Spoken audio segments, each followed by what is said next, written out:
Es decir, si estamos hablando de que muchas enfermedades pueden estar causadas por un origen emocional, la solución o la curación de esa enfermedad pasa por la identificación del conflicto emocional y su resolución. Es decir, que tiene que haber una terapia emocional. Y muchas veces la propia enfermedad nos da la pista para profundizar en cuál es el origen emocional. Por ejemplo, antes hemos comentado, pues si es un problema, cáncer de mama intraductal, será un conflicto de separación o pérdida de un ser querido. Y una vez uno ha identificado el conflicto, pues intentar resolverlo. Y esto activará, digamos, el sistema que tiene el organismo de regeneración espontánea. Es decir, que el propio cuerpo tiene herramientas para poder curarse. Pero hace falta que entremos en la fase de solución del conflicto. Y una vez estemos en esta fase, también podemos ayudar al cuerpo a que esta vuelta a la normalidad sea lo más rápida posible y evitando pues, al máximo pues, todos los inconvenientes que puede producir, por ejemplo, las inflamaciones. Ahí se puede recurrir a tratamientos diferentes, por ejemplo, los que ofrece la medicina naturista, la homeopatía, el Reiki, los tratamientos energéticos, el Renoven, que para mí es un producto muy útil porque es un estimulador de las defensas y eso hace que las defensas, digamos, tengan un ambiente mejor para hacer su trabajo. Pero sin olvidar lo que he comentado antes, que el tratamiento físico por sí mismo no es suficiente para producir una curación. Si la causa de la enfermedad es emocional, tiene que haber un trabajo a nivel emocional, que luego podemos acompañar pues, con alguna de esas terapias, pero no sustituirlo por la terapia física. A pesar de que muchas personas podrían curarse haciendo un cambio emocional, también es cierto que hay personas que habiendo hecho este cambio emocional acaban falleciendo igualmente. Entonces uno se puede hacer la siguiente pregunta: si la solución del conflicto no me asegura automáticamente la recuperación de la salud y la continuidad de la vida, ¿cuál es, si es que lo hay, el significado de la enfermedad? Además, también sabemos que hay enfermedades que no vienen de conflictos emocionales, por ejemplo, las enfermedades de nacimiento, congénitas. ¿Cuál es el origen de estas enfermedades? Porque desde el punto de vista de la explicación que da el Dr. Hammer, estas enfermedades quedarían sin explicación. Por eso es necesario que profundicemos más allá de lo que es la medicina del Dr. Hammer, intentando buscar una explicación a todas las enfermedades. Y para mí, para poder hacer eso, hay que intentar profundizar en el significado espiritual de la enfermedad. Es la segunda parte de la charla.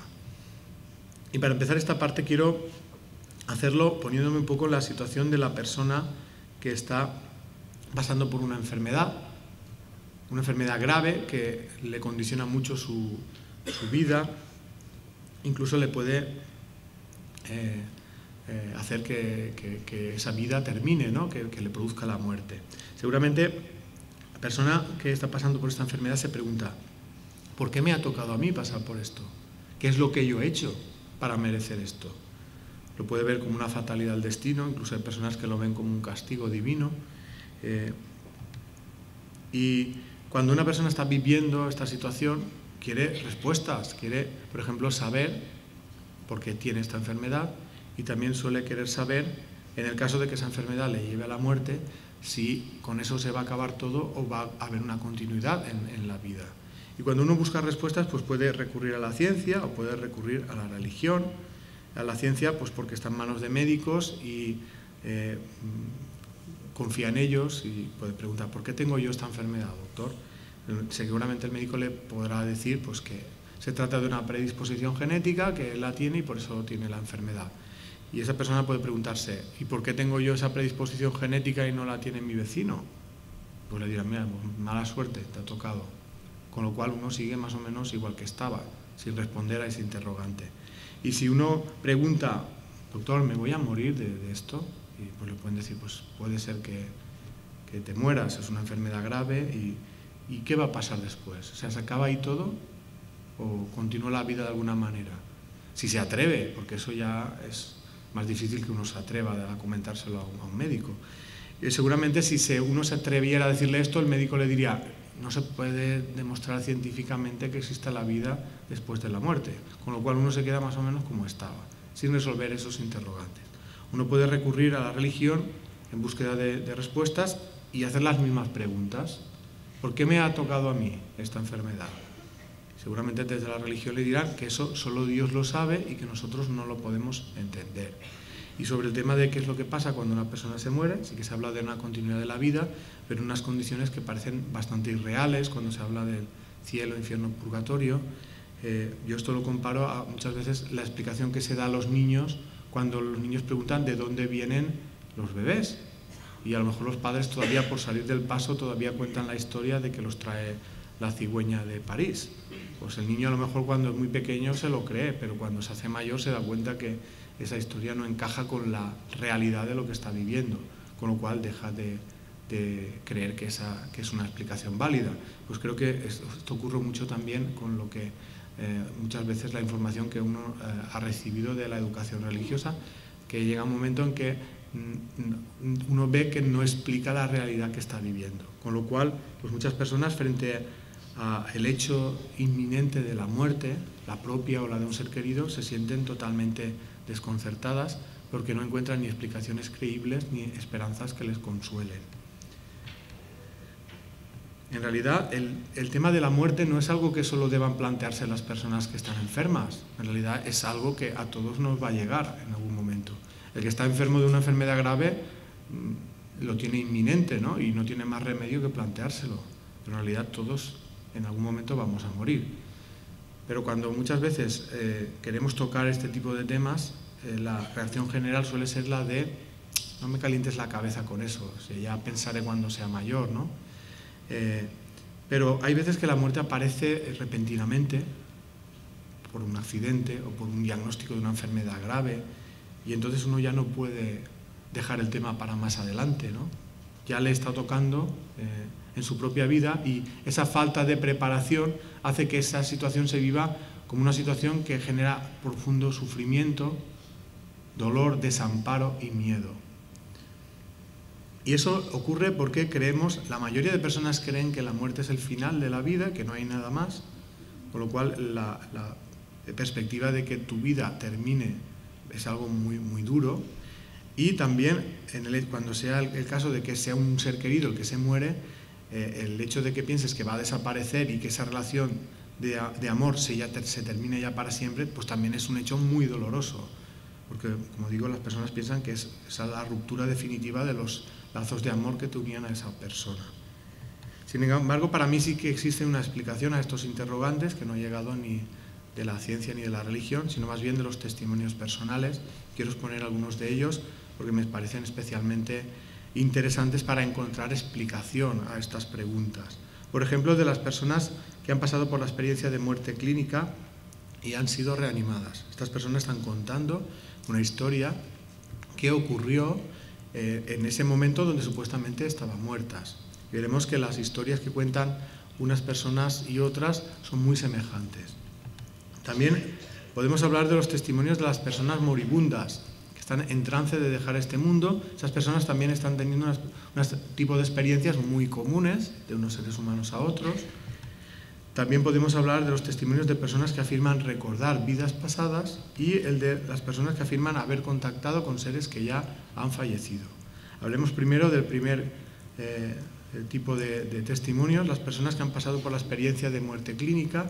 Estas personas suelen contar que lo que experimentan inicialmente es una separación de su cuerpo, y una vez ellos se han separado del cuerpo, vendría lo que se denomina la experiencia del túnel con la luz al fondo.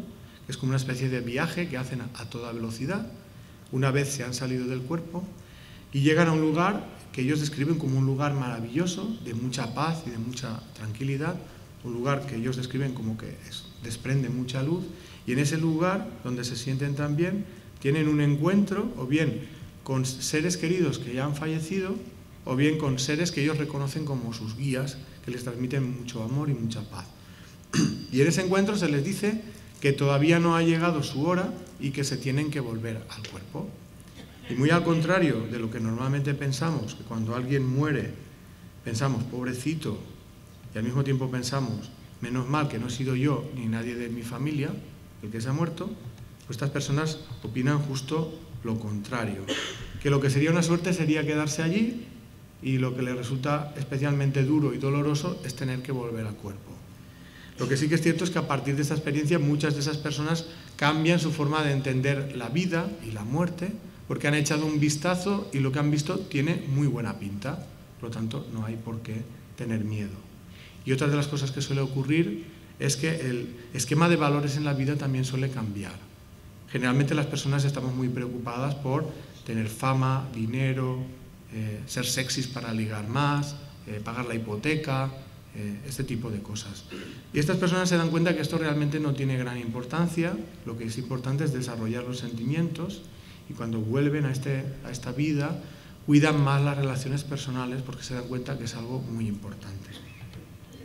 Algunos investigadores se han tomado la molestia de estudiar este tipo de casos, de testimonios. Por ejemplo, el doctor Raymond Moody, psiquiatra y filósofo,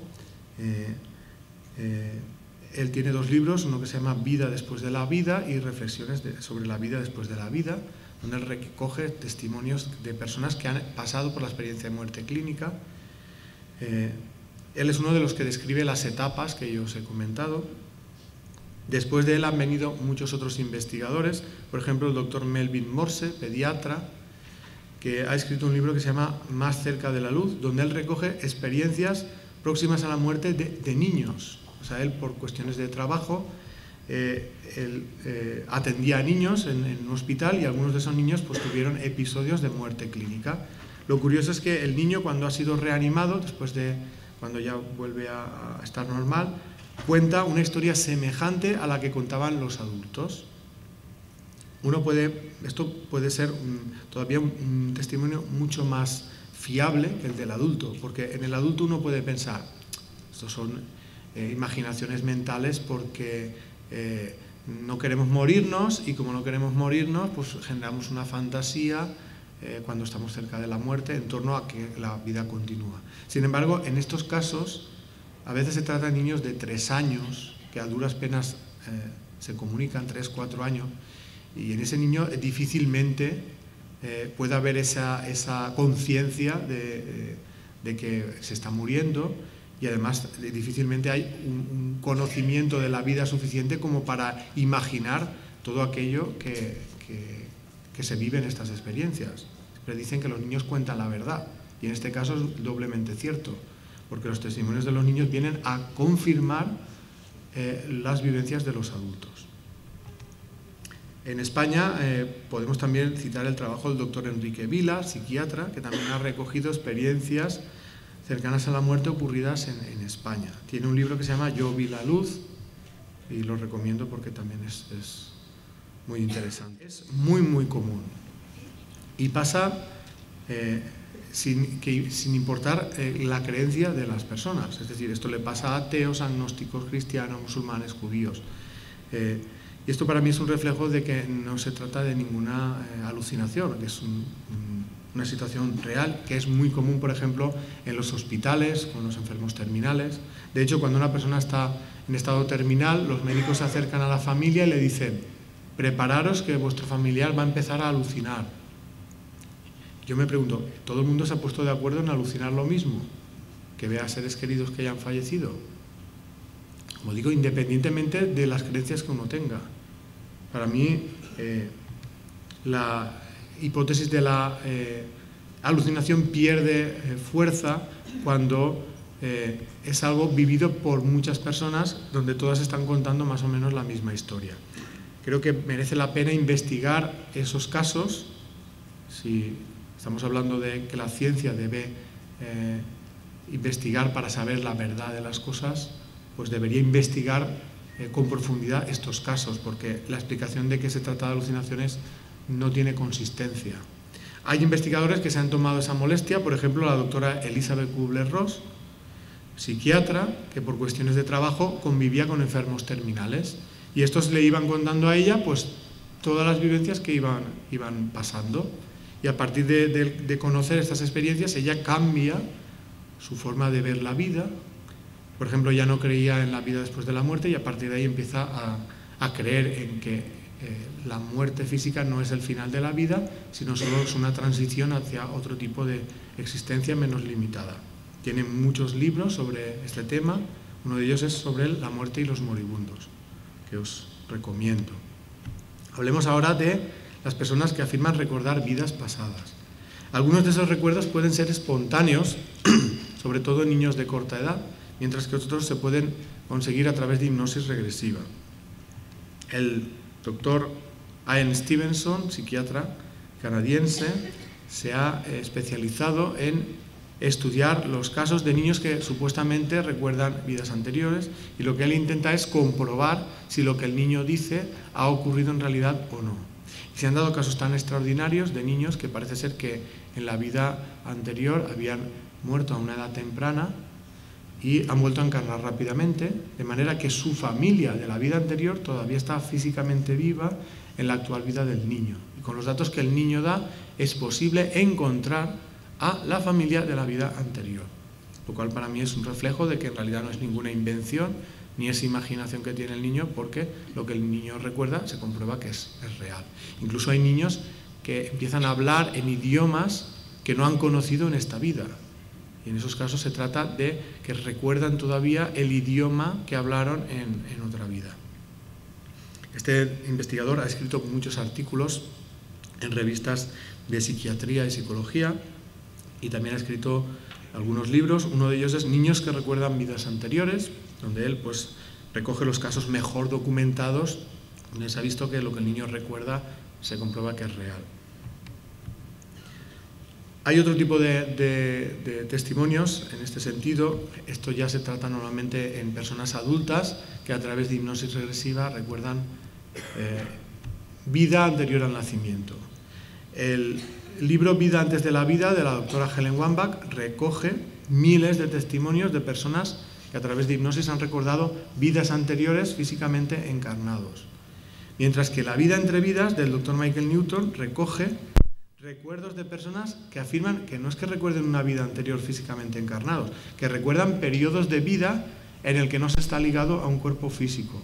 Generalmente el recuerdo más común es el recuerdo del periodo anterior al nacimiento de esta vida, y el cómo uno se está poniendo de acuerdo con otros seres que luego van a formar parte de su vida, por ejemplo, para configurar las familias, quiénes van a ser los padres, los hermanos, todo con el propósito de ayudarse mutuamente en la vida en la que actualmente están.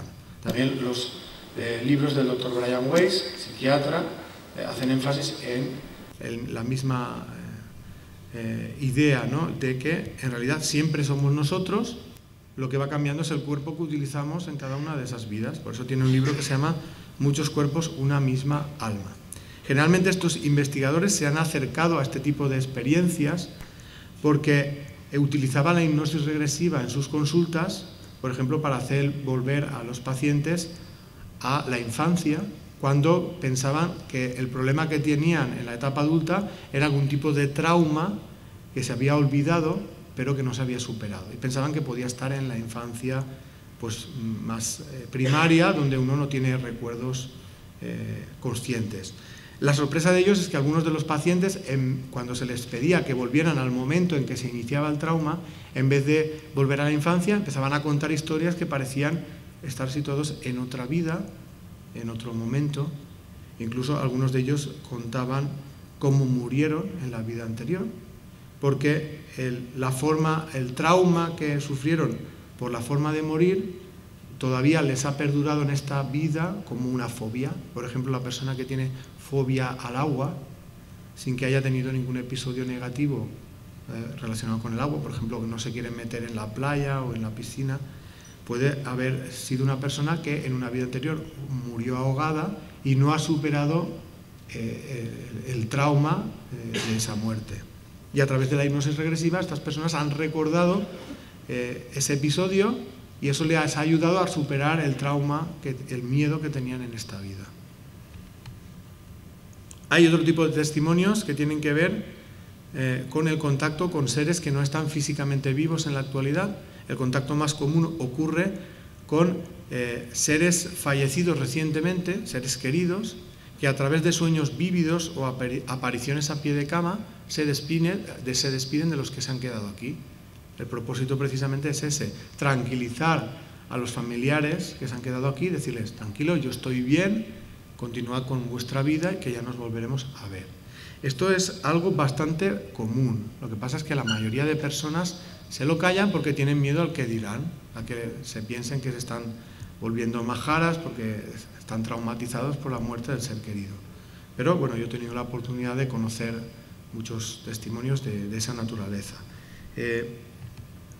Hay algunos libros que hablan sobre este tipo de experiencias, como Crónicas del Más Allá, de Sol Blanco Soler, y Visitas del Más Allá, de Sylvia Brown.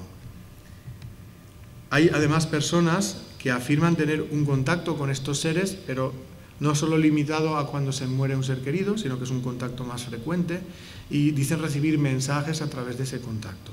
Independientemente de que uno crea que esto no es posible, creo que lo más interesante es analizar el mensaje, porque por la calidad del mensaje conoces al autor. Y a mí hay un par de libros que me han gustado por la calidad del mensaje, que son el libro de los espíritus de Allan Kardec y el Te Perdono de Amalia Domingo Soler. Por eso los recomiendo.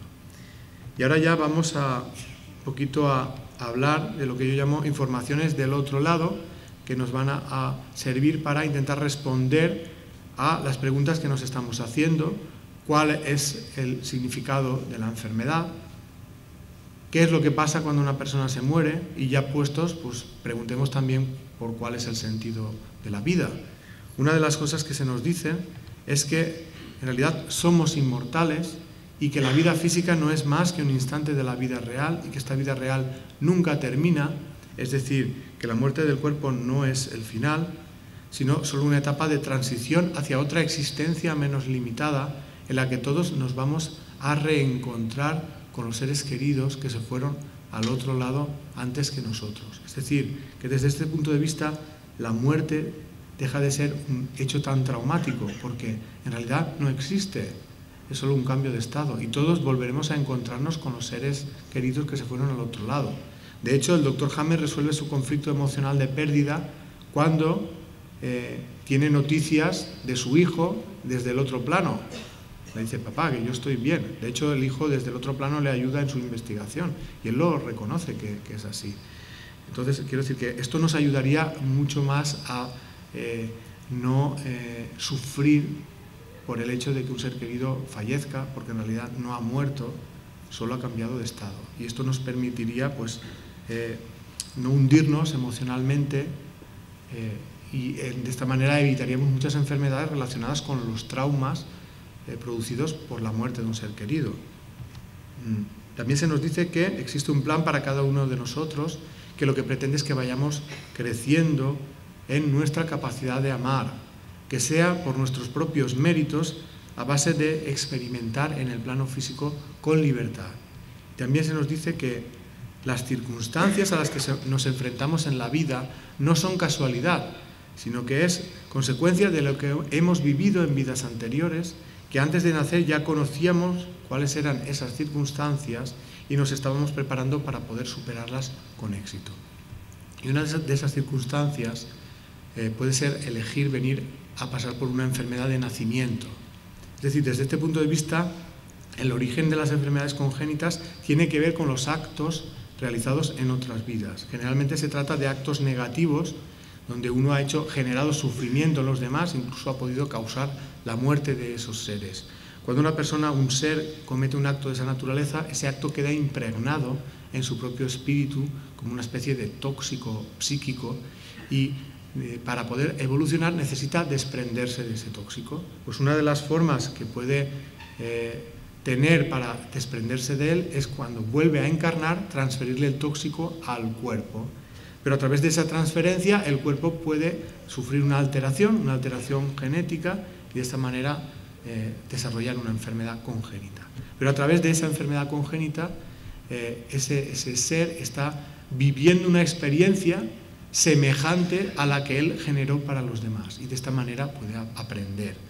Un ejemplo de lo que os estoy diciendo es un caso que tuve la oportunidad de conocer, un caso real que me contó la madre del chico al que le pasó esto. Era un chico que desde muy pequeño le diagnosticaron una enfermedad congénita de la sangre, un cáncer en la sangre, una leucemia, y a consecuencia de esta enfermedad y de los tratamientos pues llevó una vida de bastante sufrimiento. Este chico tenía la ilusión de ser piloto de aviación, pero por tener esta enfermedad nunca le dejaron cursar los estudios de piloto, pero sí los de azafata. Y justo cuando estaba a punto de terminarlos, fallece. Ya podéis imaginar la familia, la madre, totalmente consternada, pensando que ni la única cosa que le había hecho ilusión a su hijo la había podido llegar a disfrutar en vida. Y en ese estado de cosas el hijo se le aparece a la madre y le dice: mira mamá, no quiero que sufras por mí, porque yo estoy bien ahora, ya la enfermedad al morir el cuerpo ha desaparecido, pero te quiero contar el motivo de mi vida. Yo esta afición que tengo a la aviación no me viene de esta vida, sino que me viene de la vida anterior, donde yo fui piloto de aviación. Pero fui piloto de aviación de guerra, y durante la Segunda Guerra Mundial estuve dejando caer bombas que hicieron que mucha gente muriera quemada. Yo elegí esta enfermedad porque era una especie de ir quemándome poco a poco por dentro, para sentir en mí mismo un sufrimiento semejante al que yo generé en los demás. Y de esta manera aprender que ese sufrimiento no le es grato a nadie, por lo tanto no es justo generarlo en los demás. Esto no quiere decir que por cada cosa negativa que hayamos hecho en la vida tengamos que venir a pasar por una enfermedad en una vida posterior, pero sí que es cierto que es una forma de aprendizaje muy rápida que algunos espíritus eligen precisamente porque se aprende mucho y se aprende rápido. Como digo, el aprendizaje es muchas veces experimentar en uno mismo lo que ha hecho en los demás, y esto es lo que te permite tomar conciencia de lo que esto supone. Entonces, cuando vives en ti mismo ese sufrimiento, ya dejas de querer generarlo en los demás. Y esto es lo que esos seres han venido a aprender. En general, todos venimos a aprender lo mismo, aprender a amar. Es decir, no se trata, estas vivencias no tienen el objetivo de ser un castigo, sino de ser un aprendizaje para que la sensibilidad aumente, para que nuestra capacidad de amar poco a poco se vaya incrementando, de manera que la felicidad de los demás nos importe tanto como la nuestra propia y dejemos de hacernos sufrir los unos a los otros. Precisamente el amor, una definición que a mí me gusta sobre el amor es definirlo en su grado máximo como la capacidad de sentir a los demás como uno mismo. Cuando una persona siente a los demás como a sí mismo, ya deja de querer hacerles daño. Todo lo contrario, le gustaría que los demás fueran felices tal y como le gustaría serlo a uno mismo. Sin embargo, sabemos que esto no es lo normal. Lo normal es que estamos muy pendientes de nosotros y poco o nada pendientes de los sentimientos y sufrimientos de los demás. Y cuando estamos pendientes de nosotros, no lo es de nuestros sentimientos, eso sería algo bueno. Estamos pendientes de satisfacer nuestro egoísmo y a consecuencia de ello, como digo, generamos sufrimiento. Por eso creo que para desarrollar la capacidad de amar es tan importante desarrollar los sentimientos, empezando por uno mismo. Es decir, creo que uno no puede amar a los demás si no se ama a sí mismo, y al mismo tiempo también es importante el ir liberándonos progresivamente del egoísmo en sus múltiples formas de manifestación. En el libro hablamos de una palabra, que es el egosentimiento, que no existe, pero la hemos inventado para definir los sentimientos negativos que proceden del egoísmo, que nos hacen daño a nosotros y a los demás, que son los grandes causantes del sufrimiento y también de la enfermedad. Hay diferentes egosentimientos, en el libro hablamos de cómo reconocerlos, de cómo superarlos, pero yo hoy, por cuestiones de tiempo, solo voy a hablar de dos que me parecen especialmente importantes, que son el apego y el miedo, porque son grandes causantes de sufrimiento y de enfermedad. Pero antes de eso, querría hablar también un poquito de lo que para mí significa el amarse uno mismo, porque a veces confundimos el amarse a uno mismo con satisfacer nuestro egoísmo. Por ejemplo, una persona puede decir, no, si yo me quiero un montón, mira, me apetecía comprarme un coche, último modelo, me ha costado 100.000 euros, he arruinado a la familia, pero ahí está, he hecho lo que quería. Eso no es amarse a uno mismo, eso es satisfacer un capricho egoísta. Cuando hablo de amarnos a nosotros mismos, me refiero a reconocer cuáles son nuestras necesidades afectivas, reconocer cuáles son nuestros sentimientos y pasar a desarrollarlos para que sean el motor de nuestra vida. Y para poder hacer esto es necesario que nos conozcamos interiormente, conocer cómo somos realmente. Y eso pasa por saber distinguir lo que sentimos de lo que pensamos. Porque si en lo que pensamos reprime lo que sentimos, estaremos pasando por una situación de conflicto emocional, que si se prolonga puede generar una enfermedad.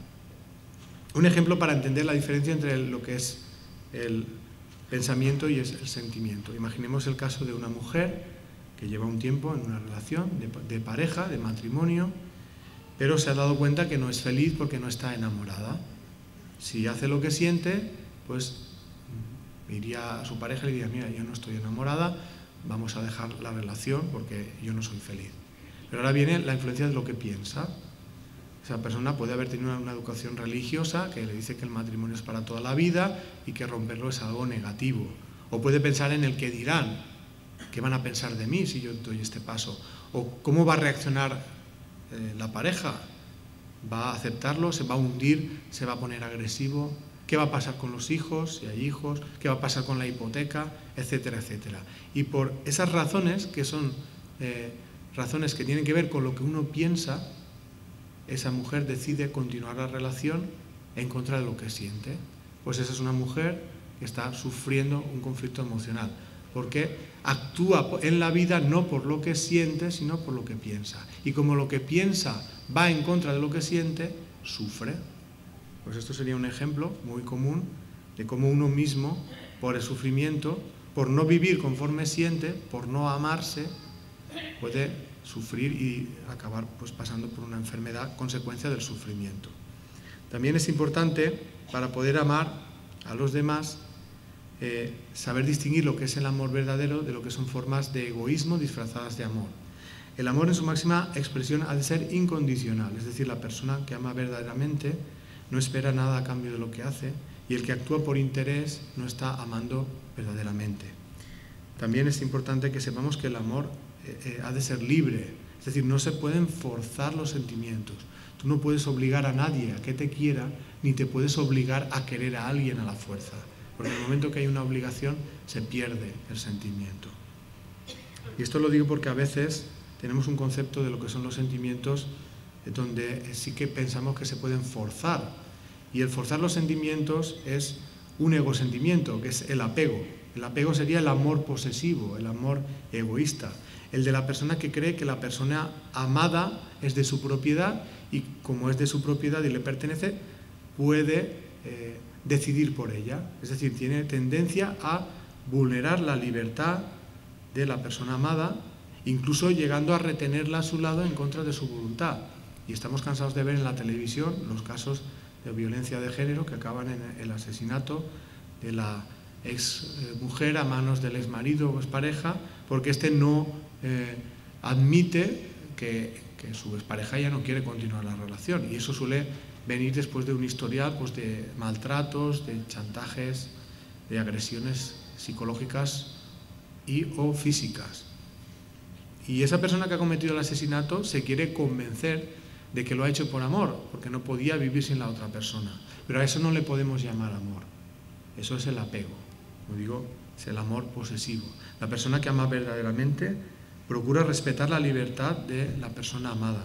Procura que ésta sea libre y feliz, aunque ello implique renunciar a estar con esa persona. ¿Qué sentido tiene obligar a alguien a estar en una relación? Aunque lo obligues, ni serás tú feliz ni lo será la otra persona. Por lo tanto, no tiene mucho sentido el forzarlo. Y para hablar un poquito de la diferencia que hay entre los sentimientos y... he cogido un libro que está mal cortado. Bueno, era un cuento que había en el libro. Se trata de dos personas que dicen amar a los pájaros y un día se encuentran. Como me lo sé de memoria, lo puedo contar. La primera persona los tiene alojados en bellas jaulas doradas, en una habitación climatizada, les da pienso de alta calidad y agua de manantial embotellada y los lleva al veterinario periódicamente. La segunda persona simplemente les lleva al parque, o sea, les visita en el parque, los acaricia cuando se posan y les alimenta con la comida que les trae. La primera persona dice: ¿cuánto quiero a mis pájaros? Me gasto una fortuna en ello para que tengan todas las comodidades que no tendrían si vivieran salvajes. Pero me duran tan poco. Siempre están enfermos y por mucho que me gasto en medicamentos y en veterinarios, se mueren prematuramente. ¿Cuánto me hacen sufrir? ¿Qué es lo que puedo hacer? La segunda persona dice: los pájaros que yo cuido no me pertenecen, no están encerrados en jaulas, sino que viven en libertad. Soy feliz porque los veo vivir conforme ellos quieren, volando en libertad. Sus pájaros, amigo mío, se mueren de pena porque no son libres. Abra sus jaulas para que puedan volar en libertad y vivirán, porque serán libres, porque serán felices. La primera persona dice: es que si les abro las jaulas se escaparán y ya no los volveré a ver. La otra persona dice: si se escapan es porque han estado retenidos en contra de su voluntad y se alejan de lo que para ellos es una vida de esclavitud. Mis pájaros no huyen de mí porque saben que son libres de ir y venir cuando les plazca. Al contrario, cuando me ven llegar al parque, acuden inmediatamente, me rodean y se posan sobre mí. La primera persona dice: lo que usted tiene es lo que yo deseo, que mis pájaros me quieran. La segunda persona dice: lo que usted quiere jamás lo obtendrá por la fuerza. Les ha colmado de comodidades para intentar compensarles de la carencia de lo que más ansían: volar en libertad. Si realmente les quiere, deje que vivan su vida en libertad. Este cuento, que parece una fábula, refleja lo que ocurre también con los seres humanos, porque hay personas que viven encerradas en una jaula y personas que ponen barrotes en la vida de los demás, que encierran a los demás en jaulas. A veces una misma persona puede estar encerrada en una jaula y también poner barrotes en la vida de los demás. Imaginemos, por ejemplo, el caso de una mujer que fue educada en la educación tradicional machista, que dice que la mujer pues tiene que estar ahí para servir al hombre, o sea, al marido y a los hijos y poco más. Seguramente esa mujer se habrá sentido encerrada en una jaula porque no habrá experimentado la libertad de hacer con su vida lo que ella hubiera querido. Si esa mujer ha tomado conciencia de ello y ha reflexionado, procurará que sus hijas tengan la libertad que ella no tuvo, porque sabe que eso genera sufrimiento. Pero si no ha reflexionado sobre ello, puede caer en la trampa de educar a sus hijas tal y como la educaron a ella.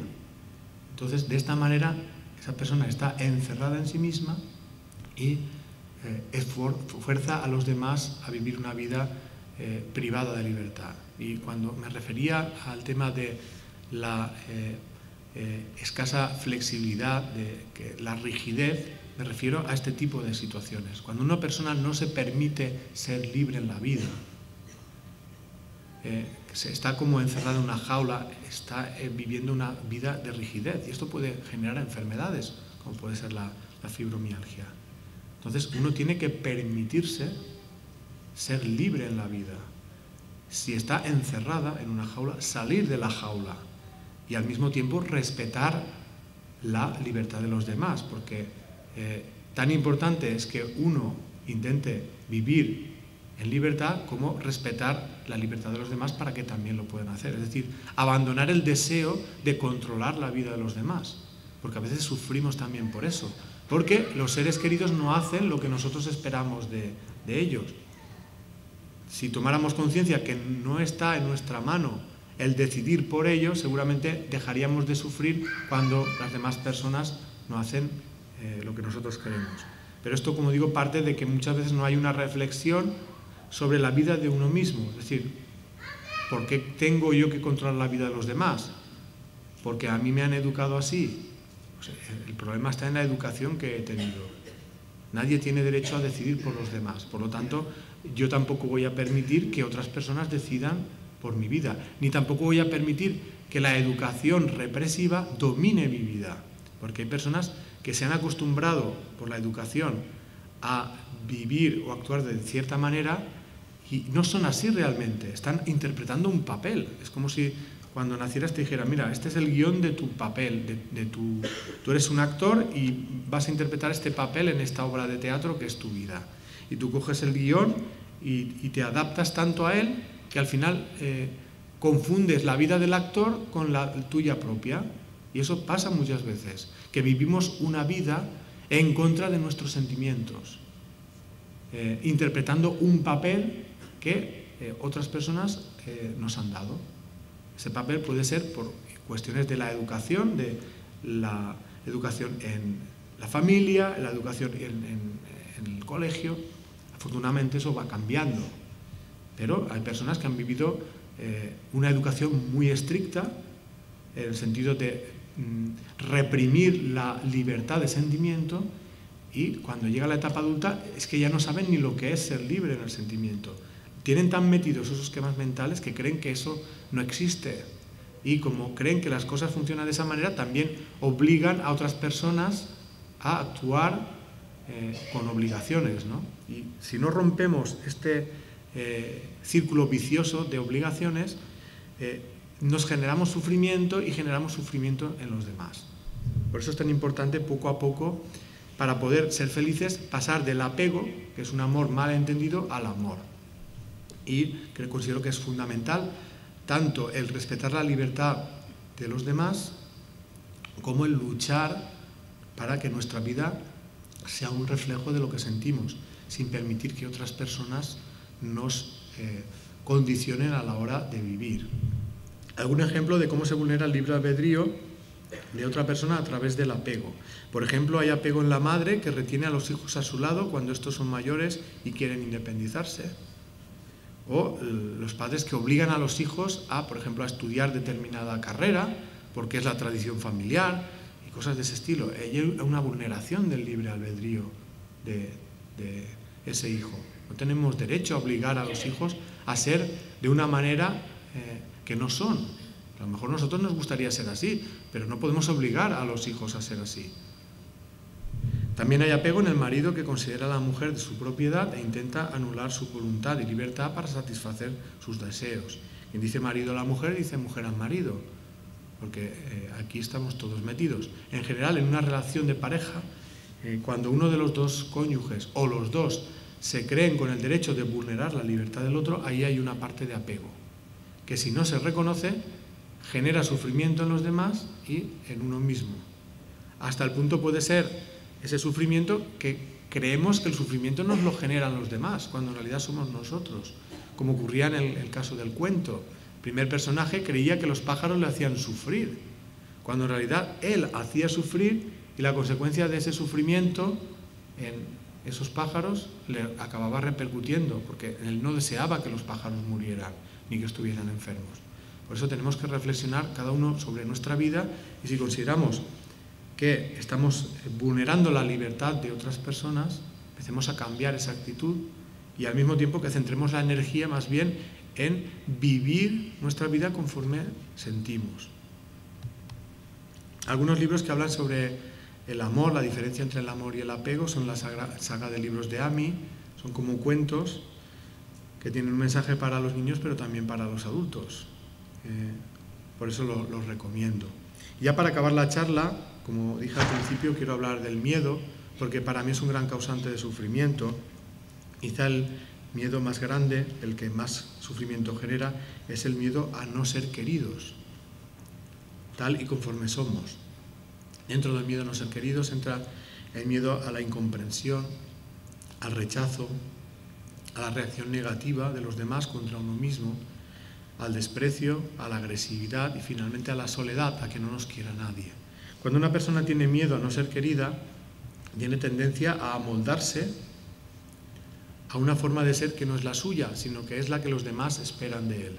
Es decir, pensamos que si complacemos al otro en todo, nos va a querer más. Pero si en ese deseo de complacer acabamos actuando en contra de nuestra voluntad y de nuestra libertad, lo que acabaremos es viviendo una vida de sufrimiento.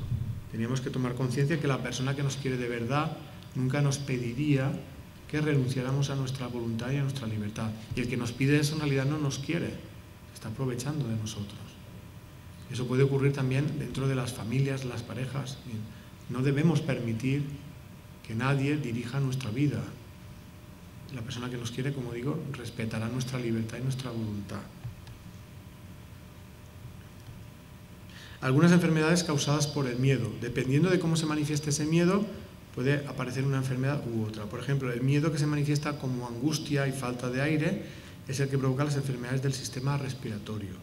El miedo a expresar opiniones produce enfermedades en la garganta, que es el órgano del habla. El miedo que se manifiesta como una represión de la personalidad es el que provoca los conflictos indigestos, enfermedades del aparato digestivo. Una cosa tan común como puede ser el estreñimiento es un reflejo de personalidad reprimida. Hasta la caca nos cuesta soltarla, ¿no? De la represión tan fuerte que tenemos, ¿no?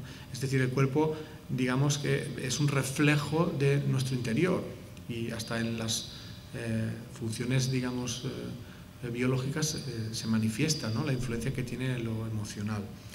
El miedo que se manifiesta en falta de seguridad es el que provoca las enfermedades relacionadas con la baja autoestima, enfermedades de los huesos y de la sangre. ¿Cómo se puede superar el miedo? Pues primero hay que reconocer que se tiene miedo y luego saber a qué o a quién se le tiene miedo. Porque a veces tenemos miedo a personas que actúan de determinada manera, o a veces el miedo no tiene nada que ver con los demás, es un miedo propio de uno mismo. Luego tenemos que intentar enfrentarnos a las situaciones que nos generan miedo con valor. Preguntémonos, ¿qué decisión tomaría si no tuviera miedo? Si fuera totalmente libre para decidir respecto a lo que siento. Pues esa es la decisión acertada. Cuando una persona va actuando en la vida por lo que siente, poco a poco ese miedo va desapareciendo. Sin embargo, si uno se deja dominar por el miedo y por eso toma decisiones cobardes, el miedo se incrementa. Un poco el libro Las leyes espirituales intenta ser pues, una herramienta de conocimiento de uno mismo, ¿no? Para poder superar, por ejemplo, el miedo, para poder superar el apego. El libro lo podéis descargar gratuitamente en internet, tanto el primero como el segundo, con que pongáis, los que conocéis internet, en Google ponéis las leyes espirituales y esto os llevará a la página web donde podréis descargar los archivos en PDF gratuitamente. Podréis ver también algunos vídeos sobre el tema de hoy, del origen emocional de la enfermedad, sobre el tema de los libros, las leyes espirituales y la ley del amor. También podréis ver pues, la agenda de charlas y los lugares donde podéis conseguir el libro en formato papel. El libro en formato papel vale 2 euros, tanto el uno como el otro, es decir que yo no gano materialmente nada con ello, el precio es para poder seguir haciendo más libros. Hemos traído libros por si queréis tenerlos, tanto del primero como del segundo, y al final pues de allí en el stand que hay a la salida los podréis conseguir. Y ya para acabar la charla y como resumen de la misma, simplemente deciros que para mí el conocimiento de todo esto, que para mí es una realidad, me ha ayudado a darle un sentido a la vida, me ha enseñado a darme cuenta que la mayoría de sufrimientos de la vida no son estériles, sino que están ahí porque forman parte de un proceso evolutivo para ayudarnos a avanzar en el aprendizaje del amor. Aunque sí que es cierto que considero que hay sufrimientos que son estériles, que es el sufrimiento que se vive cuando una persona no actúa conforme siente. La persona que vive sumisa es una persona que sufre en vano, porque ni ese sufrimiento le sirve para desarrollar los sentimientos ni para ser más feliz. Por lo tanto, no merece la pena vivirlo. En realidad, muchas de las dificultades de la vida nos las creamos nosotros mismos porque no actuamos de acuerdo con lo que sentimos. Aunque también es cierto que hay pruebas que vienen como consecuencia de los actos negativos realizados contra otros seres en otras vidas. Por eso la enfermedad, desde el punto de vista espiritual, puede tener 2 orígenes. Por un lado tendríamos las enfermedades adquiridas, las que tienen que ver con lo que ocurre en esta vida. Serían enfermedades que aparecen porque no sabemos o no queremos asumir las pruebas que nos ha tocado vivir en la vida. generando egosentimientos tóxicos que dañan el interior y el exterior, o bien porque hemos reprimido nuestro interior espiritual y no actuamos ni vivimos de acuerdo con lo que sentimos. En esos casos, la enfermedad física actúa como una especie de alarma que nos avisa de la enfermedad del interior y está ahí para motivarnos a hacer un cambio. Estas serían las enfermedades que se pueden tratar desde el punto de vista de la nueva medicina germánica, del Dr. Hammer, la de que hay que profundizar en el origen emocional, resolver ese conflicto para poder mejorar físicamente. Mientras que sí que es cierto que hay otras enfermedades, las enfermedades congénitas, que tienen que ver con actos realizados en otras vidas. Se trata de pruebas para eliminar deudas acumuladas. Es un proceso mediante el cual el espíritu le transfiere al cuerpo los tóxicos psíquicos que le impiden elevarse hacia un mayor grado de evolución espiritual. Y mediante esa prueba uno también experimenta en uno mismo circunstancias semejantes a las que generó en los demás, y esto también le hace evolucionar. En cualquiera de los dos casos, la enfermedad debilita las barreras mentales que aprisionan la manifestación de nuestro interior espiritual y por tanto nos ayudan a adquirir un mayor grado de sensibilidad, tanto respecto a nuestros propios sentimientos como respecto a los sentimientos y sufrimientos de los demás. Si tomáramos conciencia de que la enfermedad tiene un significado que no es el de castigarnos, sino el de servir de ayuda para que vayamos progresando hacia un mayor nivel de comprensión, amor y sabiduría, seríamos capaces de afrontar con la mayor serenidad cualquier enfermedad, por muy grave que ésta fuese. En realidad podríamos afrontar cualquier obstáculo o problema de la vida, incluso la muerte, tanto la propia como la de un ser querido, porque en realidad la muerte no existe. Es solo una etapa de transición en la que nos despojamos de un vestido gastado, que es el cuerpo, para